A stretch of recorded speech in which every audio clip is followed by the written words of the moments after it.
abayobora Kiliziya Gatolika ndetse n'abayoboke bandi madini yemera Imana binjiraga mu kibuga kinini cyaberagamo mise yo gusabira abaturage ba Uganda bishwe hagati y'itariki 31 y'ukwezi kwa mbere 1885 kugeza mu kwezi nk'uko ku mwaka w'1887.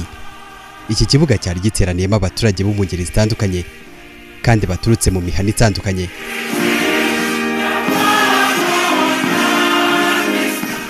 Abo bakristo binjiraga muri ubwo buryo barimo na Antoine Cardinal Kambanda wari uhagarariye Kiliziya Gatolika y'u Rwanda muri icyo gikorwa.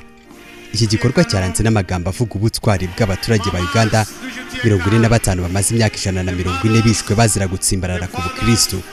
Abo bishwe ku itegeko ry'umwami Kabaka Mwanga wa kabiri. Abo barimo abakristo Gatolika 22 n'abangirikani 23. Perezida Yoweri Kaguta Museveni wari muri icyo gikorwa yanenze icyemezo cy'umwami Kabaka Mwanga wa kabiri wishe abaturage baziza amadini.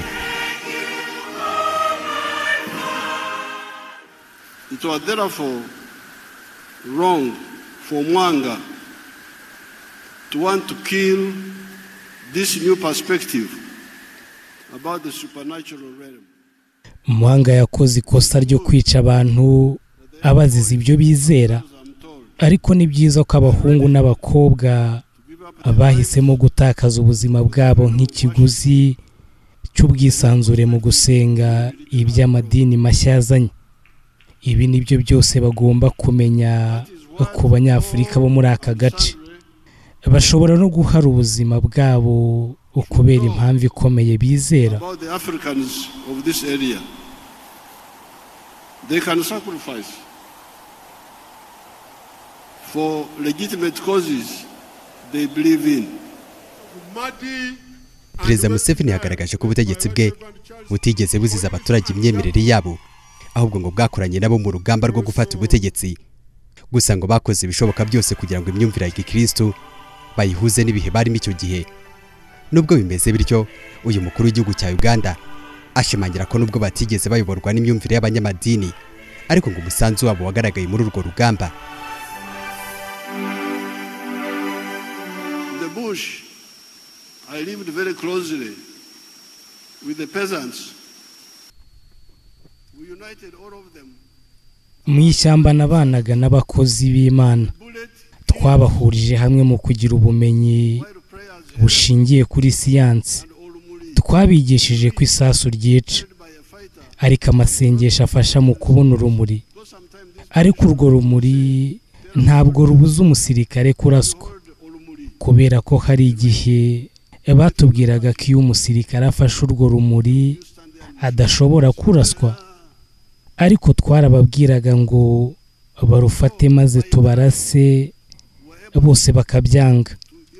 Binyuze mu biganiro twashoboye kubahindura, ariko mu bihe bitandukanye twabonye ibitangaza bidutabara.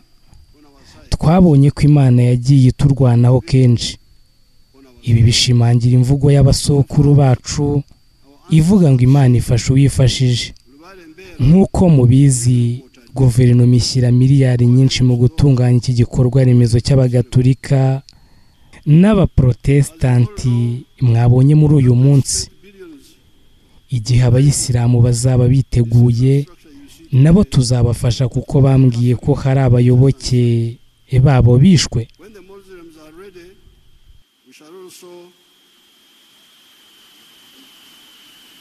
Support them, because I'm told some Muslim followers were also killed by Mwanga.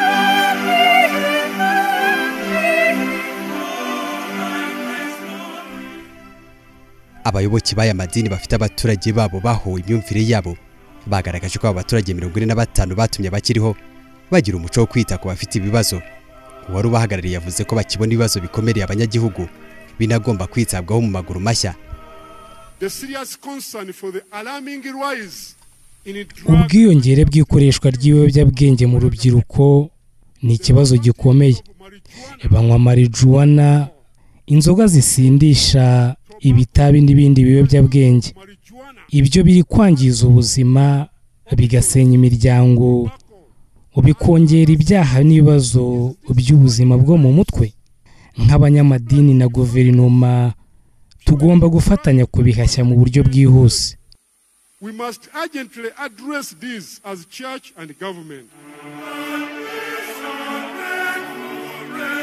Perezida Museveni yavuze ko guverinoma ye izakomeza kuba hafi abanyamadini bose ngo ntawe ugomba kuzira imyemerere ye.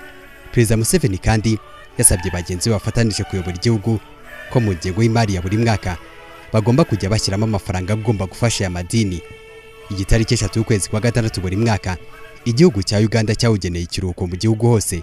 Icyo kigamije kuzirikana abaturage 45 bishwe bazira amadini yabo. Aya mateka kandi ngo anakurura abakristo mu bihugu bitandukanye by'isi bajya gusura ingoro ndangamateka igaragaza uburyo aba baturage bishwe. Nko ku ruhande rw'u Rwanda bigaragazwa ko buri mwaka abantu 200 bajya muri Uganda muri icyo gikorwa.